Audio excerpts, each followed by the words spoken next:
When Donald Trump meets Rodrigo Duterte, the Philippines president, on the final leg of his tour of Asia, the mood is likely to be convivial and the two men will display a friendly meeting of minds. Both leaders share an iconoclastic, blunt style that swept them to power in their country's respective national elections in 2016.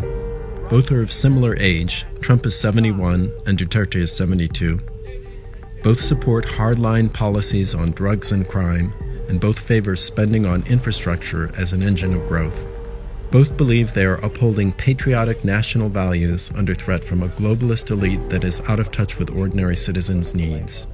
We cannot let people into our country that we don't know who they are, what they are doing, where they are. They have no paperwork. We can't do it. The friendly relationship between the two leaders, which one critical analyst has called a populist international, will be a marked contrast with Mr. Duterte's poor relations with Barack Obama, who at one point he famously called a son of a whore. Before the visit, one U.S. official described what he said was a warm rapport between the two leaders. Mr. Trump, who has vowed to take tough action against America's opioids epidemic, is unlikely to join human rights campaigners in criticizing his Filipino host for presiding over a brutal and often legally questionable war on drugs in which thousands of people have died. Hitler massacred 3 million Jews.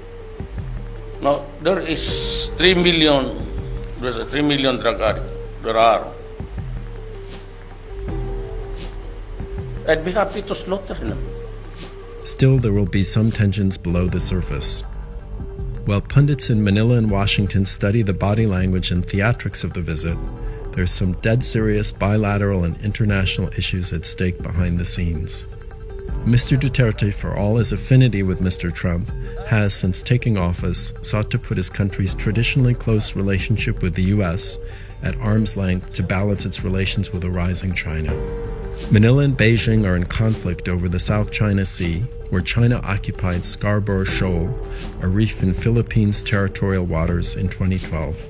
Tensions may also flare on trade and immigration, two areas where the Philippines have traditionally counted on an open and liberal U.S., but where Mr. Trump has promised to take a tougher line.